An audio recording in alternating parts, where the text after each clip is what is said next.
Bismillahirrahmanirrahim. Assalamualaikum warahmatullahi wabarakatuh. Alhamdulillah rabbil alamin.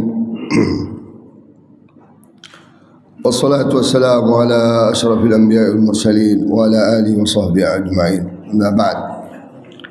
Kaum muslimin wa muslimat rahimakumullah, kita bersyukur kepada Allah. Pada subuh hari ini masih diberikan kesempatan untuk meneruskan tadabbur Al-Qur'anul Karim. Semoga Allah Subhanahu wa taala turunkan ketenangan dalam hati kita. Allah jaga kita dari malaikatnya dan masukkan kita ke dalam hamba-hamba Allah yang banyak berzikir kepadanya. Afdalul zikri tilawatul Quran. Zikir yang paling bagus adalah membaca Al-Quran. Kita masuki surat At-Taubah ayat 112, menjelaskan profil orang-orang beriman yang sesungguhnya setelah hidup mereka gunakan bertransaksi dengan Allah Subhanahu wa taala. Beda dengan orang-orang munafik yang Allah ceritakan panjang sekali dalam surat Taubah. Maka ada ulama mengatakan kalau mau tahu tentang orang munafik bacalah surat Taubah. Detail di situ. Kita orang kafir ada juga, tapi lebih panjang tentang orang munafik. Nah, di celah-celah itu Allah masukkan sifat-sifat orang beriman seperti dimulai dari ayat 100, was-sabiqunal awwalun minal muhajirin wal ansar alladzina tabauhum bi ihsan radhiyallahu anhum wa radu an wa adda lahum jannatin tajri min tahtiha al-anhar khalidina fiha abada dzalikal fawzul azim. Jadi Allah selalu cara Allah memahamkan kita. Kalau Allah bercerita tentang orang munafik, tentang orang kafir, Allah cerita akhirnya kemana mereka, endingnya pasti naru jahannam, neraka jahannam, azab, muhin, dihinakan, macam-macam kan. Tapi juga ketika Allah bicara tentang orang mukmin, Allah juga bicara endingnya. Kemana endingnya? Jannat tajri min tahtiha al-anhar dzalikal fawzul azim. Banyak lagi ending-ending yang Allah cerita. Makanya ini diulang-ulang dalam ayat itu banyak sekali.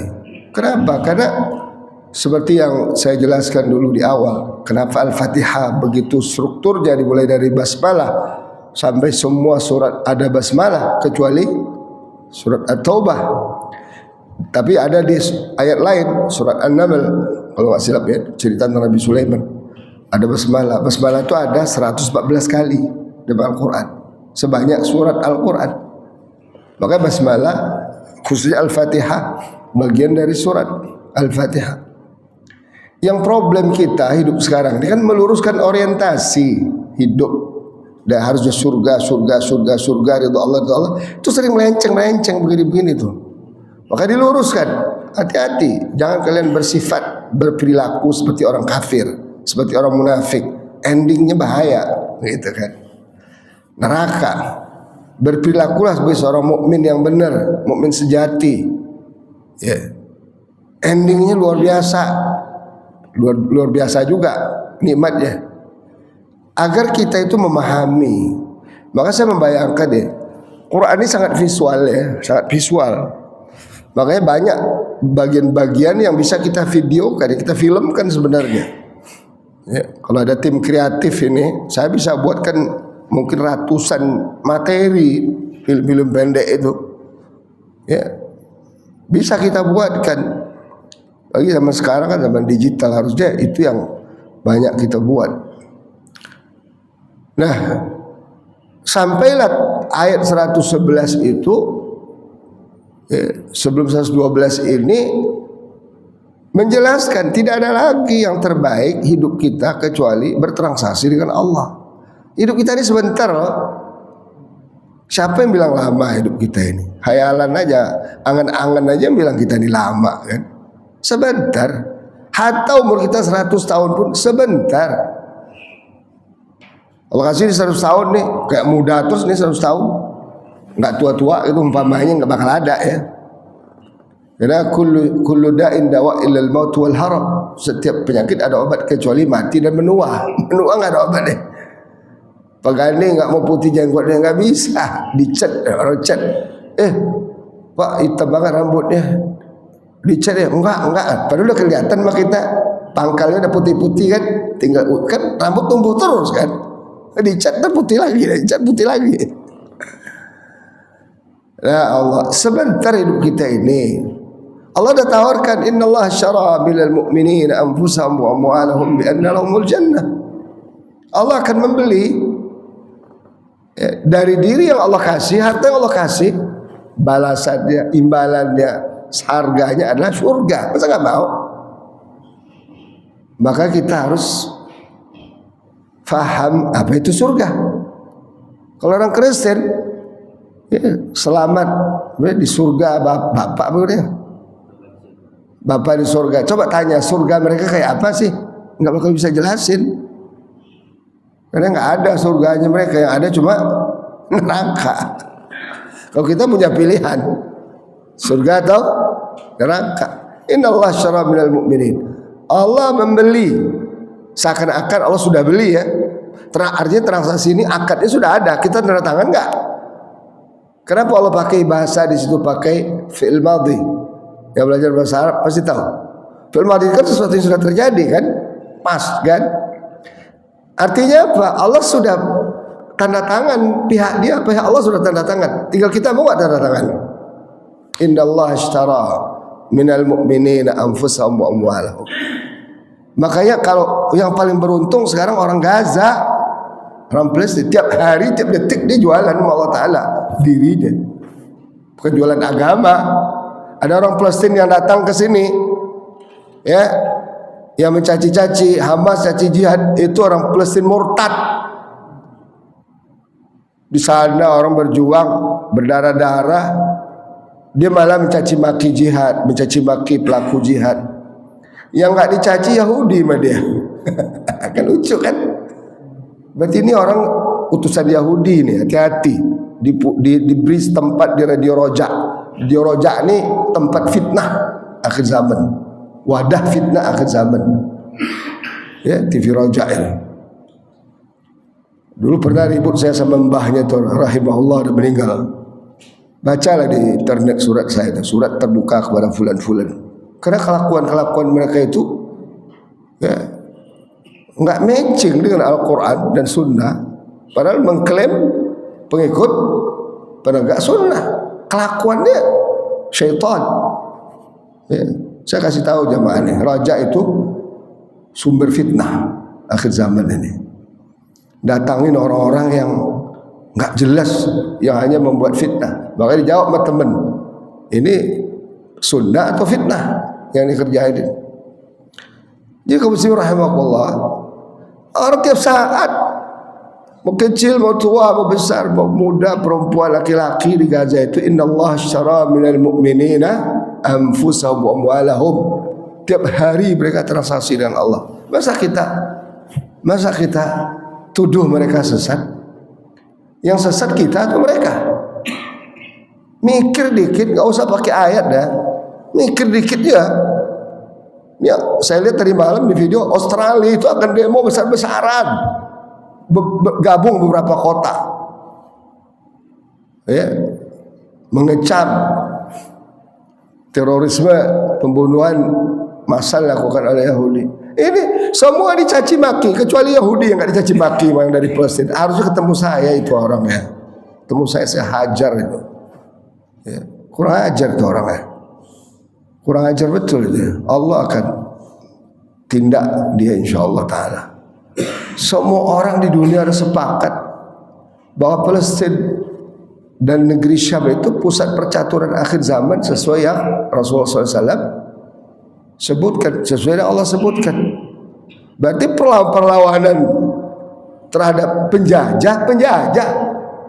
Masa dulu waktu Indonesia dijajah, lalu ada ulama-ulama melawan, sesat mereka. Kalau nggak dilawan nggak merdeka sampai hari ini, ya kan? Ada resolusi jihad, Syekh Haji Hashim Asy'ari, sesat itu. Siapa yang bilang sesat? Ini umat ini ada ya, orang munafikin ini makanya Allah bicara panjang. Artinya apa? Bahayanya orang munafikin ini luar biasa, sehingga kita terhambat, tidak siap bertransaksi dengan Allah Subhanahu wa Ta'ala, kena pikiran-pikiran syubhat-syubhat mereka itu. Dari sini ini Masya Allah, auzubillah ya, tak tahu tuh pikiran-pikiran sesat itu bisa berkembang di sini nih. Mana ada? Mana ada amal yang lebih besar dari jihad fisabilillah? Enggak ada. Rasul kata al-jihadu dzarwatu sanamil Islam. Jihad itu puncak Islam. Kalau mau transaksi dengan Allah syaratnya apa? Jihad di sini. Yuqatiluna ya.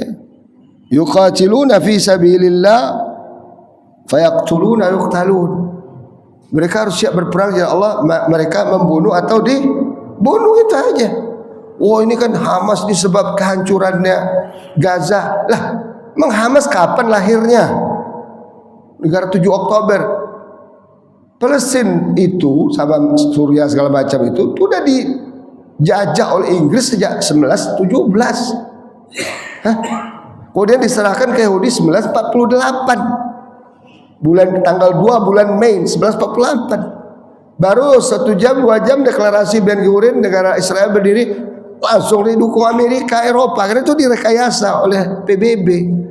1947 PBB sudah mengeluarkan resolusi 181 untuk membagi sebagian besar Palestina dikasih ke Yahudi. Penjajah datang, tiba-tiba PBB ketok, kasih ke Yahudi hampir 60%, sisanya orang Palestina, itu orang Palestina. Padahal saat 1947 itu total pemilikan tanah Palestina melalui broker-broker murtad itu, orang-orang Palestina yang murtad itu beli broker-brokernya, kayak Cina-Cina beli di kita itu kan, Pak Haji murtad itu kan, saya tahu saya kelakuan mereka itu. Terus saya tinggal di Kuningan saya, ya kan, itu baru 7% Pak, 7%.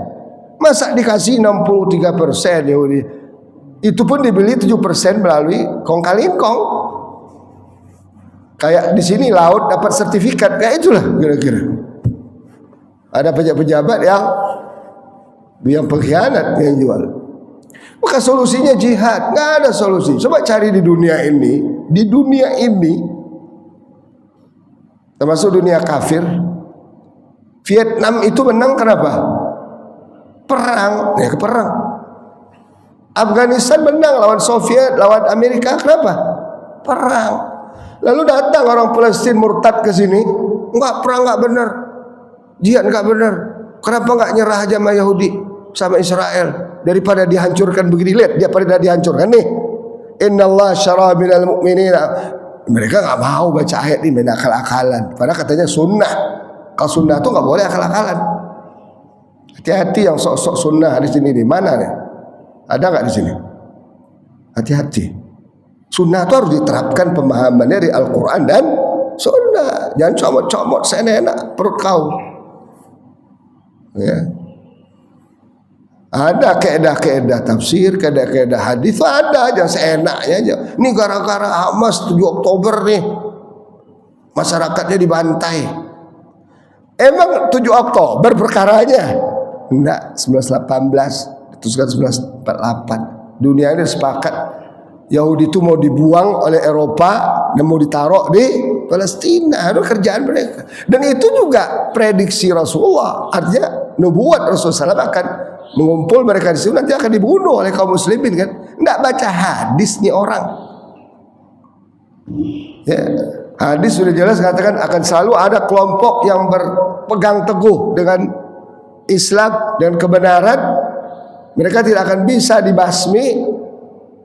Ya, tidak akan bisa dibasmi kecuali hanya sedikit mereka mengalami kesulitan.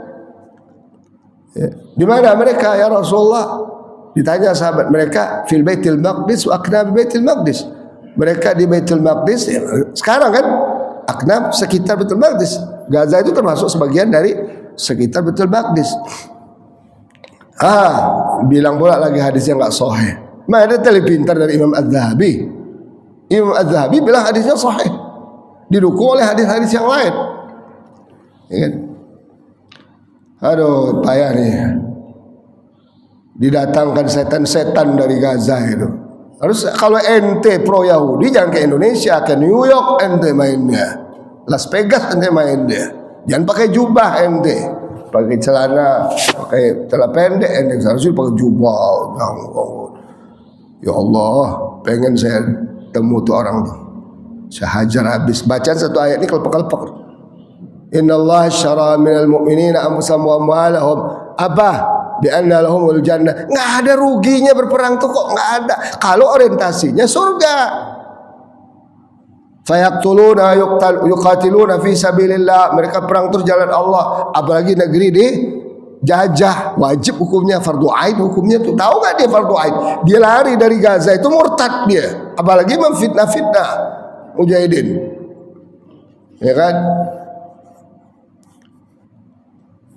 Semoga didengar nih video ini YouTube ini oleh orang-orang klaim salafi itu. Pengen saya, kita udah tantang diskusi mereka teman-teman, gak ada yang berani, diskusi depan orang ramai, kita buktikan benar gak Hamas itu sesat. Yang sesat ente atau Hamas yang sesat, ya kan? Oh karena Hamas dibantu sama Iran, ya biarin aja. Rusia mau bantu karena ente nggak mau bantu, ya kan? Lah negara mbah ente Saudi segala macam itu dibantu Amerika, kok nggak ngomong ente? Amerika yang bantu, Yahudi yang bantu. Transaksi bisnis sekarang luar biasa mereka itu dengan Yahudi itu. Nah, ini orang-orang yang sahibul fitnah, orang-orang yang ya perlu dihajar itu. Cabut tulisannya itu, dipotong tulisannya itu, lidahnya itu. Allah yang menjelaskan innallaha syara minal mu'minina anfusahum bi annahumul jannah. Tapi syaratnya apa? Yuqatiluna fi sabilillah. Coba tanya orang Palestina yang berjuang, fi sabilillah atau fi sabilis syaitan? Ya kan? Jelas kan? Fayaqtuluna yuqtalun, mereka membunuh atau dibunuh. Dan ini janji Allah Ta'ala, wa'dan alaihi haqqan fit Taurati wal Injil wal Quran. Luar biasa kan? Ini janji benar Allah dari Taurat, Injil dan Al-Quran. Tinggal siapa yang mau menepati janjinya, Allah akan kasih. Tanda tangan Allah sudah, tinggal tanda tangan kita. Penuhi janjinya. Berjihad kita dengan Allah dengan harta dan jiwa yang Allah berikan juga kepada kita. Nah makanya orang-orang seperti ini hidupnya sangat-sangat fantastik hidupnya. Gimana hidupnya? At-taibun, orang-orang yang selalu bertobat. Walaupun mereka berjihad dengan Allah, mereka selalu bertobat. Ya. Jihad itu Pak, kalau kita tahu medan jihad itu tidak ada peluang untuk maksiat, tidak ada Pak. Apalagi seperti Gaza sekarang. Karena setiap detik bisa kejadian-kejadian. Entah bom, entah apa, tak bisa kan? Masa mikirin maksiat orang?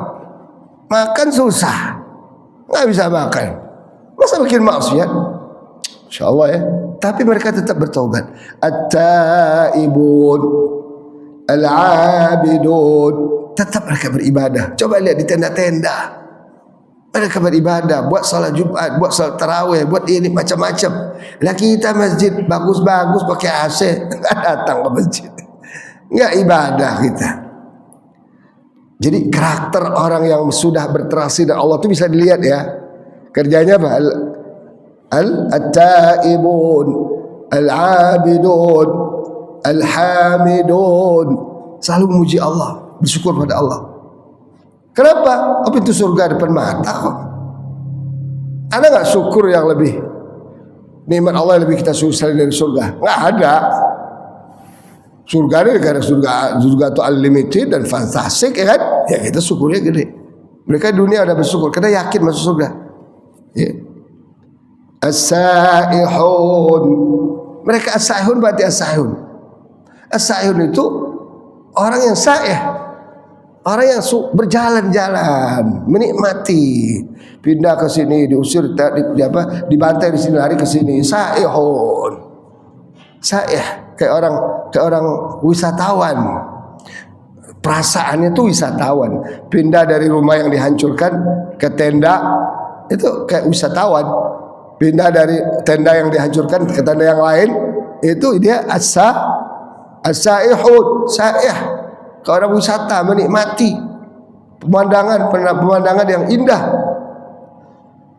Ar-raki'un, rukuk, salat mereka berjamaah. As-sajidun, sujud mereka. Ya. Al-amiruna bil ma'ruf wan nahuna 'anil munkar, mereka melakukan amar ma'ruf dan nahi munkar. Coba lihat khutbah-khutbahnya mereka di tenda-tenda, luar biasa. Saya lihat video-video mereka, YouTube mereka, TikTok mereka, luar biasa. Al-amiruna bil ma'ruf wan nahuna 'anil munkar wal hafizuna li hududillah, mereka menjaga aturan Allah. Coba lihat, Gaza ada perampokan nggak? Ada penjarahan nggak? Nggak ada. Itu pengakuan wartawan asing. Dia bilang di New York saja kalau ada sedikit clash itu habis dijarah.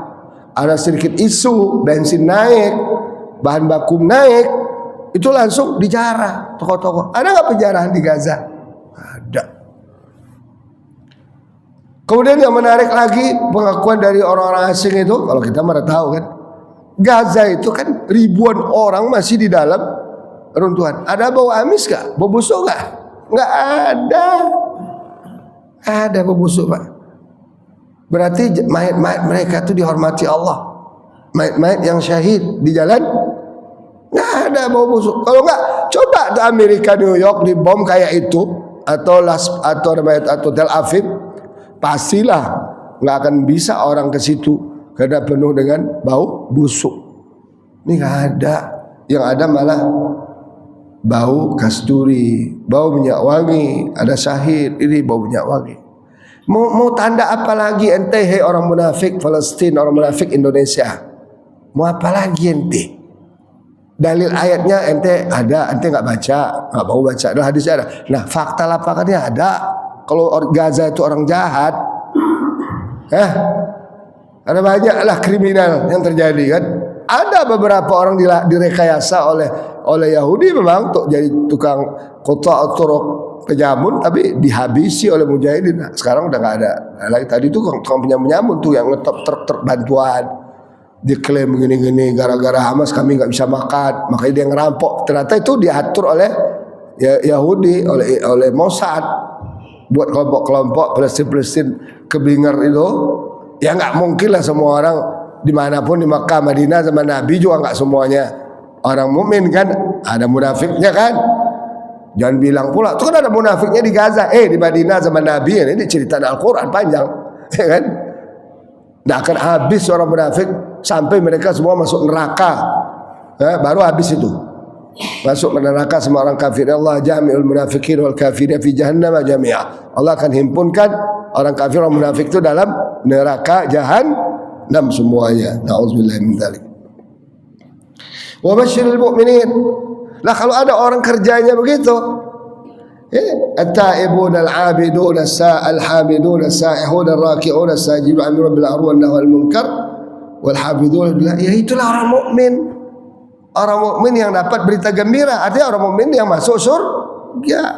Orang mukmin yang dijanjikan Allah surga. Kenapa yang diragukan? Nah itu satu ya. Kedua, Allah memberikan keputusan yang tegas, pembatas antara kita dengan keluarga kita. Ya, maka dalil Nabi walladzina amanu ay yastaghfiru lil musyrikin walau kanu uli qurba min ba'di ma tabayyana lahum annahum ashabul jahim. Tidak boleh bagi Nabi dan juga tidak boleh bagi orang beriman untuk minta ampunkan orang-orang musyrik. Orang musyrik mati nih, tolong ya Allah ampunin dia. Atau masih hidup, tolong ampunin dia. Enggak boleh. Walau kanu uli qurba, walaupun mereka karib kerabat, orang tua, anak, istri. Kalau sudah dia kafir, kafir aja. Kalau sudah musyrik, ya musyrik aja. Enggak boleh kita minta ampunkan. Ya Allah ampunin dia. Maka orang kita kan almarhum, orang kafir almarhum. Enggak boleh. Almarhum itu artinya apanya? Yang dirahmati Allah. Orang kafir nggak buat. Kalau mati teman kita orang kafir, jangan bilang almarhum, bilang aja mendiang. Selesai. Saya sedih, ikut sedih sama anda mendiang fulan. Selesai kan? itu almarhum di grup kita tuh Pak Teguh, almarhum. Tidak boleh. Kendati pun orang, dalam ayat lain dikatakan kendati pun orang tua kita. Ya, ini pembatas. Iman itu pembatas. Kita muamalah duniawi baik, harus nggak ada masalah. Ya, itu dipisahkan ya. Ya kalau itu jangan main tenis dong sama orang kafir. Beda itu. Jangan bisnis sama orang kafir. Itu beda itu. Selama bisnisnya benar syar'i, aturan syar'i, nggak ada masalah. Kayak masalah agama, masalah akhirat, ini keputusan Allah Ta'ala. Allah udah putuskan orang mukmin yang benar, beramal soleh, berjihad, berdakwah, masuk surga, ya kan? Orang yang kafir, nggak mau beriman, musyrik, masuk neraka. Hatta dia berbuat baik sebanyak apapun, hatta dia orang tua kita. Makanya kalau ada yang protes, itu Nabi Ibrahim minta ampunkan kepada Allah, mungkin gitu kan? Ya. Tapi ya, mimba di mata bayyana anhum ashabul jahim. Setelah kamu nyata bagi kamu mereka tuh penghuni neraka. Di sini nih krusialnya yang sering saya ingatkan. Orang-orang selalu bilang kan, masa tahu ente orang ini akan penghuni neraka? Hanya Allah yang tahu. Ini penghuni surga. Saya nggak tahu, tapi Allah yang ngasih tahu saya. Tuh, ciri-cirinya apa? Dia kafir, dia musyrik, munafik, masuk neraka. Ya kan? Kecuali kalau dia bertobat, ya kan? Tapi dia mukmin, taat kepada Allah Rasulnya, wal hafidhu li hududillah, masuk surga. Itu kan kriteria. Kayak anak-anak nih, guru kita seorang guru, saya kan seorang guru, lama ngajar. Tahu saya ini anak akan lulus, dia nggak lulus, tahu kita, ya kan? Karena dia punya kriteria. Ya ini apal 5 hilang 10. Kalau yang ini apal 2 dapat 3, dapat 4, ya lulus lah yang ini kan. Kita udah tahu kan kriterianya. Jadi kriterianya kita tahu, walaupun keputusannya di tangan Allah Subhanahu wa Ta'ala. Bisa aja dia yang kafir sebelum mati taubat kan. Kayak nenek-nenek baca syahadat di video itu kan, Masya Allah ya.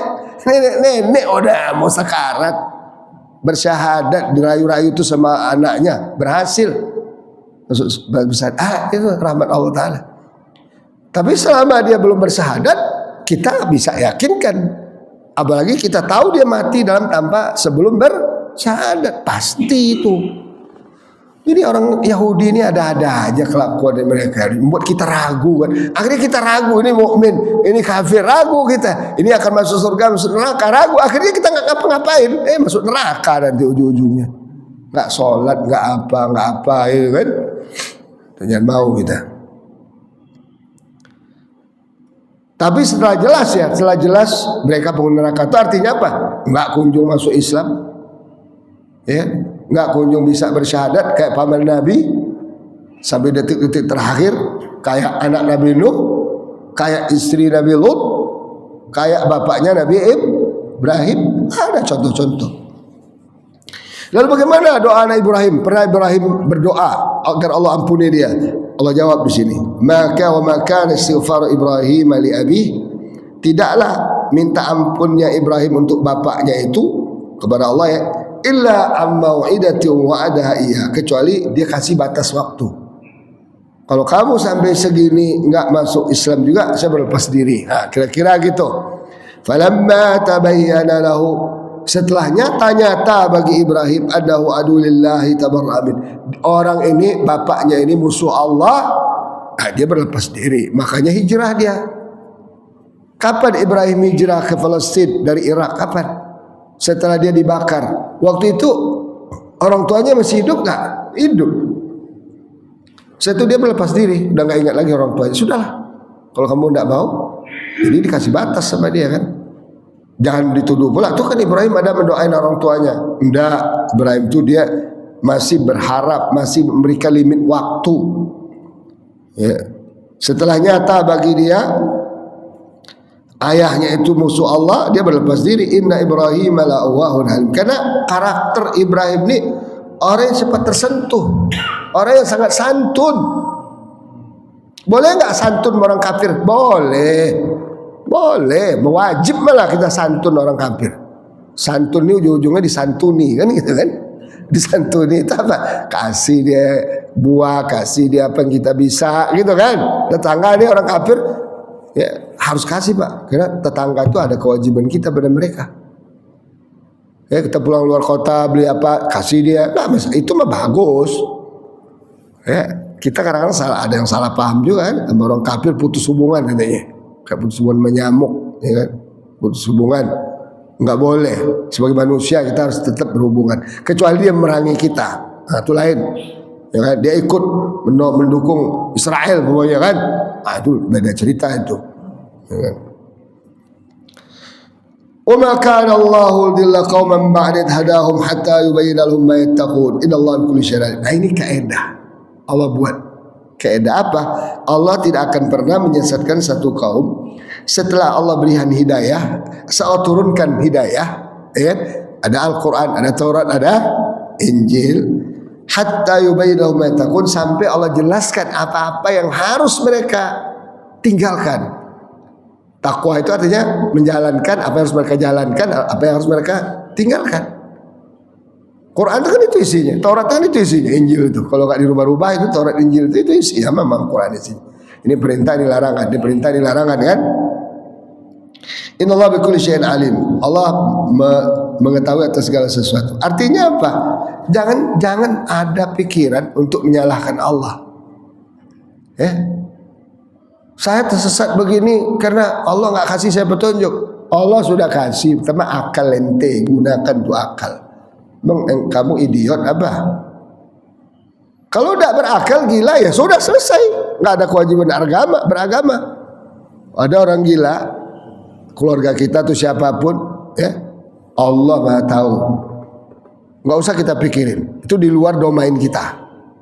Allah cabut akalnya. Maka dalam Islam apa? La aqlah, la dina liman la aqla lahu. Tidak wajib beragama Islam orang yang tidak punya akal. Apa karena sejak lahir atau terjadi musibah benturan palahan sehingga otaknya terganggu sehingga akalnya habis, ya nggak bisa ngapa-ngapain, nggak ingat apa-apa, itu udah lepas, Allah bertanggung jawab. Nggak usah kita pikirin. Yang kita pikirin ini adalah orang-orang yang normal kayak kita ini, akal ada, kemudian kitabullah ada. Wow, bahasa Arab enggak, sekarang udah terjemahin bahasa kita, bahasa Cina, bahasa Rusia. Hadis udah terjemahin, tinggal mau baca nggak? Jadi nggak ada lagi cerita nanti kan? Karena saya nggak bisa bahasa Arab, ya Allah. Ente lahir kapan? Lahir di zaman milenial. Zaman milenial, besar zaman milenial, tua zaman milenial. Terus zaman itu apa? Oh sudah digital. Quran cetakan ada nggak? Ada. Dari Al-Balak semua ada. Bahasa Jawa ada, ya kan? Bahkan malah saya masukkan ke handphone, saya bawa kemana-mana. Anda baca nggak? Enggak. Nah, di sini masalahnya kan. Hati-hati. Sekarang ini nggak akan ada lagi alasan di hadapan Allah Taala bahwa kita nggak paham Islam. Nggak ada lagi alasan. Karena sumbernya Quran dan hadisnya sudah pakai bahasa kita. Tinggal kita baca tuh enggak. Ya. Kenapa buat Allah aturan begini? Alam ini punya sistem. Masa manusia buat enggak pakai sistem? Wa innallaha lahu mulkus samawati wal ard. Sesungguhnya Allah pemilik kerajaan langit dan bumi. Yuhyi wa yumit. Ente itu dihidupkan dan dimatikan Allah Taala. Makanya jangan ente menyimpang dari sistem Allah Ta'ala, kecuali ente lahir sendiri mati sendiri, terserah ente lah, mau makan burung, mau makan biawak, bangkai ente. Wa ma lakum min dunillahi min wali wala nasir. Enggak akan ada lagi penolong selain Allah. Tuh, ya Allah, jamaah sekarang Allah. Ketika ingat ayat ini, enggak ada lagi penolong selain. Nah, mau nyari kemana kita? Mau ke Jokowi? Mau ke Prabowo? Tiap hari ngomong kosong. Dulu ada Harmoko namanya, hari-hari ngomong kosong, sama aja. Tadi malam saya lihat tuh di parlemen udah tepuk tangan. Tiap hari disuruh tepuk tangan. Udah setahun tepuk tangan terus. Pecah-pecah tuh tangan nanti. Tapi actionnya nggak ada. Kosong. Makanya ada yang komentar saya lihat di video itu, lagi sakau nih katanya, lagi sakau. Orang kalau tidak dengan Al-Quran nggak akan dapat petunjuk, nggak akan dapat, ya, nggak akan dapat petunjuk. Allah katakan apa? Walladzina kafaru a'maluhum kasarabin biqi'atin yahsabu adh-dham'anu ma'a. Orang-orang kafir itu sama juga orang-orang muslim yang nggak dapat petunjuk. Amal perbuatan mereka seperti apa? Sarab, fata morgana. Dikira orang yang haus itu ada air di sana, dikejar ternyata tidak ada air. Itu, ini solusi, nggak ada solusi, nggak ada. Allah tutup. Hatta idza ja'ahu, sampai dia datang ke tempat itu, lam yajidhu syai'a, nggak ada airnya, nggak ada. Wajadallaha indah. Sebenarnya ada Allah di sisi dia. Kalau mau Prabowo Anda, kalau mau selamat, ada Allah di sisi Anda. Al-Quran ada. Tapi andanya Sri Mulyani mengembat zakat pula lagi, sedekah. Saya bilang udah duit pakai ayat. Tapi masalah akidah, masalah nutup aurat, sebenarnya nggak mau pakai ayat dia. Hei Sri Mulyani, tutup aurat Anda itu. Anda masih muda, kecuali udah nenek-nenek udah menopause belum dia. Itu ayat, apa bedanya ayat zakat? Wah, disamakan pula zakat sama pajak, mah dia kacau pula lagi.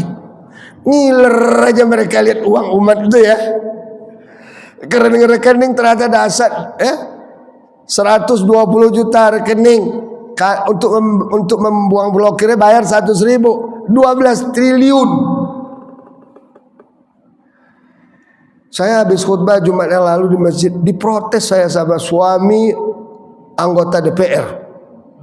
Kan saya bilang, ini negara ini apa? Uang rakyat kecil-kecil 100.000, 300 juta, 2 juta juga mau diembat juga. Habis khutbah bilang, nggak benar tuh Ustaz, omongan Ustaz. Ya nggak benar, dia bilang. Ente kan sebagai politisi, masa nggak paham? Saya kirim-kirimin tuh, termasuk minta maafnya siapa? Ketua PPATK itu kan. Hah, ini gimana sih bilang? Setelah saya pulang, kalau itu belum baca, blow on, belum baca. Istrinya anggota parlemen, ketua fraksi ini, ketua ini. Dia 24 jam hidupnya di politik. Blow on banget ya.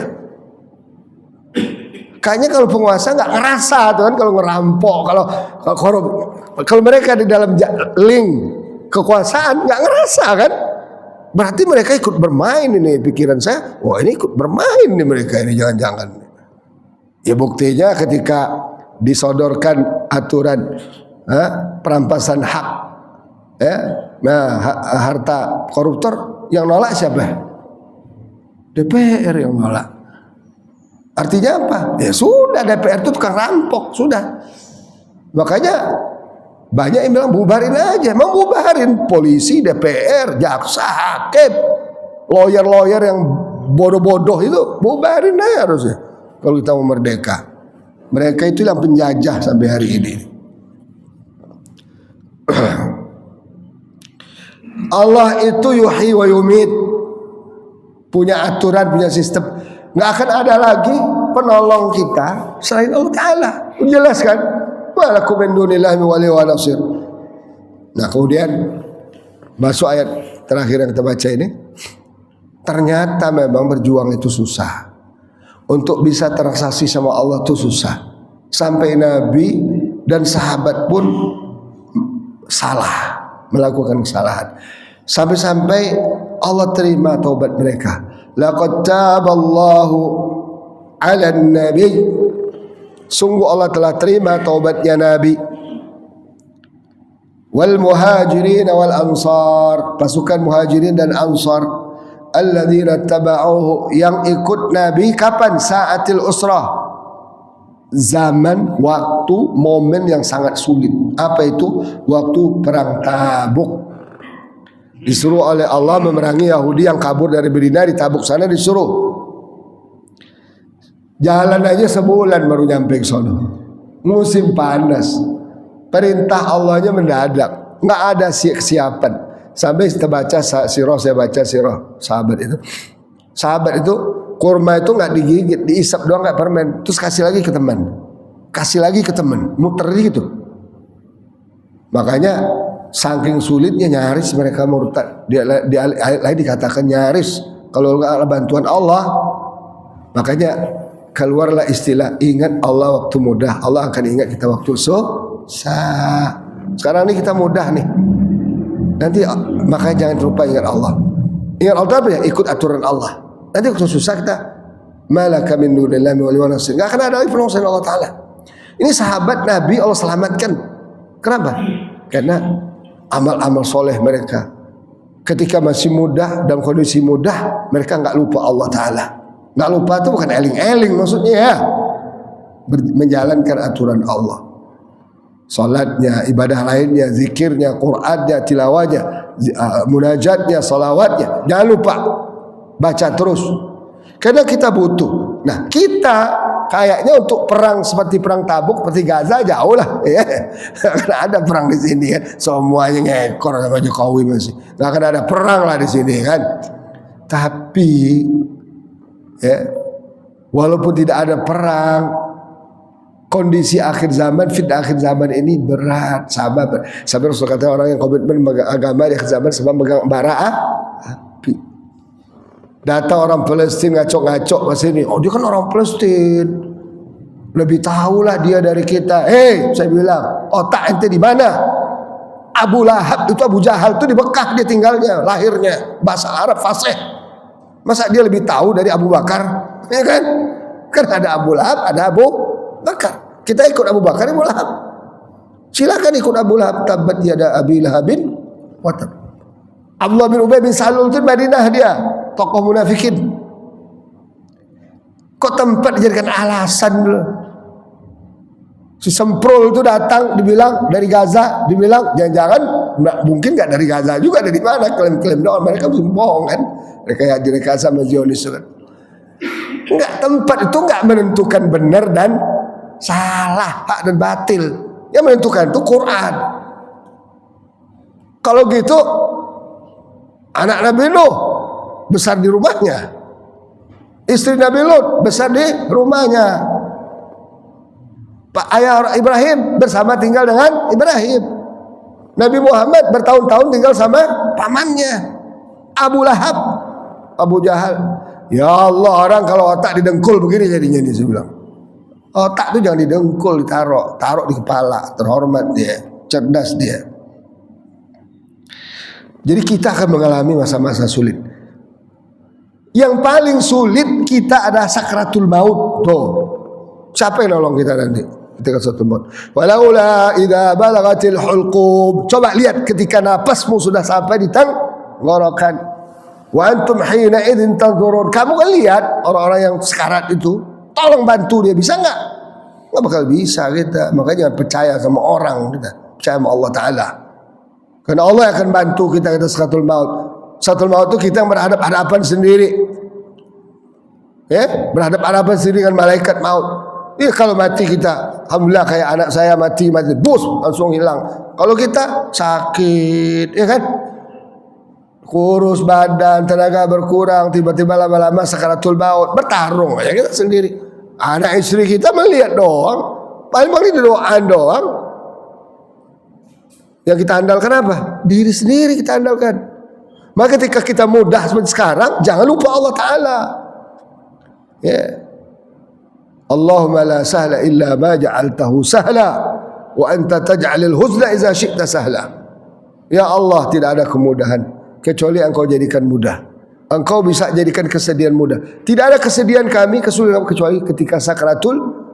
Kalau nggak ada uang mah kecil masalahnya, Pak. Nggak bisa bayar kontrakan mah kecil masalahnya.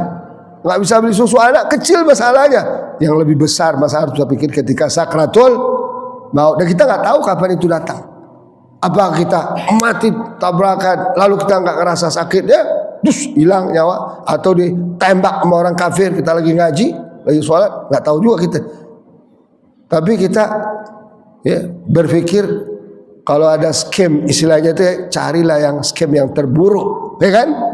Bayangkan kita sakit lama, orang-orang udah bosan sama kita, ngurusin kita. Sakratul maut datang. Bayangkan tuh, kita sendiri ditaruh lagi anak kita, taruh aja di ICU. Selesai sudah. Kita sendiri bertarung sama malaikat maut di ICU, nggak boleh dilihat aja dari jauh kaca gitu. Bahkan kalau ada orang tua sudah mau sekarat, jangan mau di ICU. Kita masih punya ikhtiar untuk mengajar mentalkinnya dia di akhir hayatnya. Kalau kita lihat, ini udah dokter udah susah, udah angkat tangan, dia udah bawa pulang. Jadi biarin dia mati sendiri. Kita masih ada ikhtiar keluarga, ya kan? Ponakan, paman, semua anak masih ada ikhtiar apa?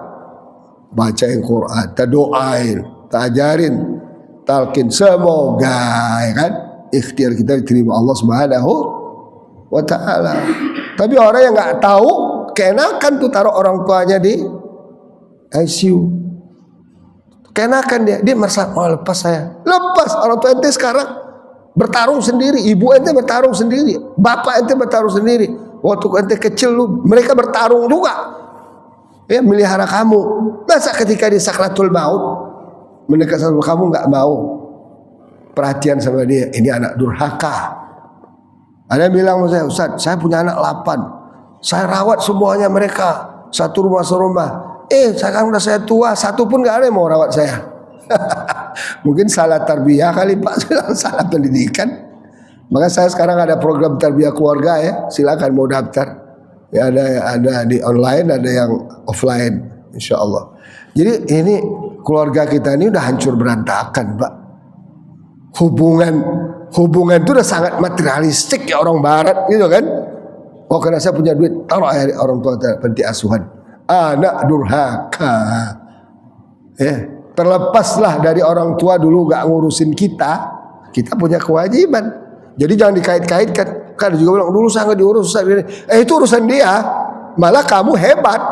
Ketika orang tuamu durhaka dulu, kurang ajar dulu pada kamu waktu kecil atau waktu kamu dia diurus. Sekarang kamu bisa membawa dia ke surga. Itu top merkotop. Ya kan? Anak yang paling top. Nggak ada dendam terhadap kedua orang tua, nggak ada.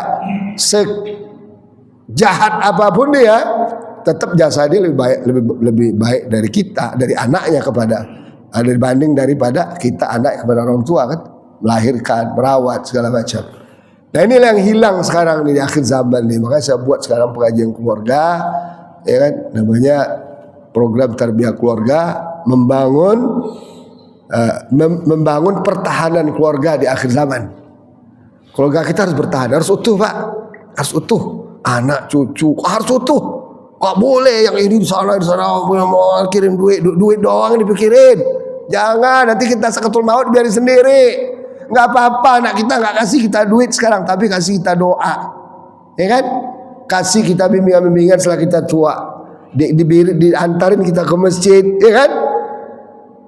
Disiapin fasilitas ibadah kita. Itu jauh lebih hebat daripada anak yang bisa kasih orang tua istana tapi mau mati ditaruh di ICU.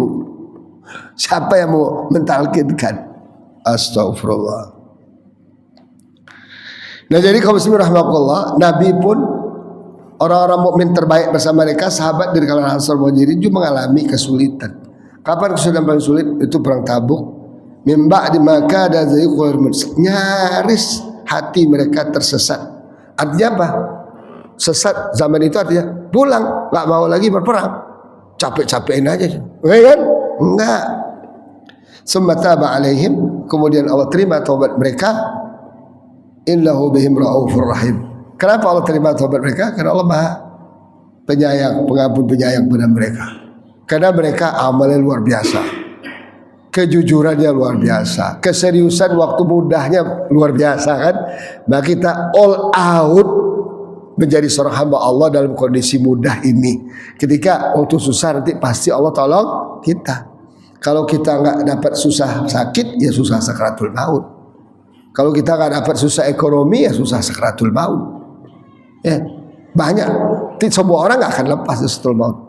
Makanya kalau bismillahirrahmanirrahim, saya dulu punya materi tuh, merancang kematian. Jangan hidup kita rancang. Hidup ini akan berjalan terus sampai kita rancang. Makan sarapan pagi, siang, sore, malam ini olahraga akan jalan terus. Tapi mati sudah kita rancang pun. Karena orang itu akan mati sesuai dengan kebiasaannya. Maka bangun kebiasaan yang baik, menolong orang, berinfak sembunyi-sembunyi, tahajud sembunyi-sembunyi, istighfar, berdoa, taubat dari segala dosa-dosa yang pernah kita lakukan. Kita masih muda, pasti ada dosa-dosa yang kita lakukan banyak. Dosa kepada Allah, dosa kepada kedua orang tua, dosa kepada tetangga, dosa kepada teman-teman, sahabat-sahabat, kita kadalin, kita tipu, ya kan? Kita kerjain. Selesaikan sekarang, Pak. Sebelum apa? Sakratul maut menghampiri kita. Karena kalau sakratul maut kayak tadi ayat akhir surat Al-Waqiah itu kan, wa antum hina idzin wa nahnu aqrabu ilayhi minkum walakin la ta'tashurun. Kami lebih dekat kepada orang yang setelah itu daripada kamu. Kamu nonton doang, lihat begitu, cengengesan doang. Nah, semoga Allah Subhanahu wa taala bangun selalu kesadaran dalam hidup kita bahwa tidak akan ada penolong selain Allah Subhanahu dalam segala hal, mau menyelesaikan negara, menyelesaikan pribadi, menyelesaikan keluarga, menyelesaikan masyarakat, enggak akan ada penolong. Wabil khusus ketika kita menghadapi sakratul, mau Prabowo, mau Jokowi, mau siapapun akan menghadapi sakratul maut. Mau ketua DPR tuh yang nggak jelas omongannya tuh, ya. Kok jadi ketua DPR, ya Allah, ngeri banget, kan? Allah Taala. Kita tutup baca doa kafatul majlis. Subhanakallah bihamdika asyhadu an la ilaha illa anta astaghfiruka wa atubu ilaik. Assalamualaikum warahmatullahi taala wabarakatuh.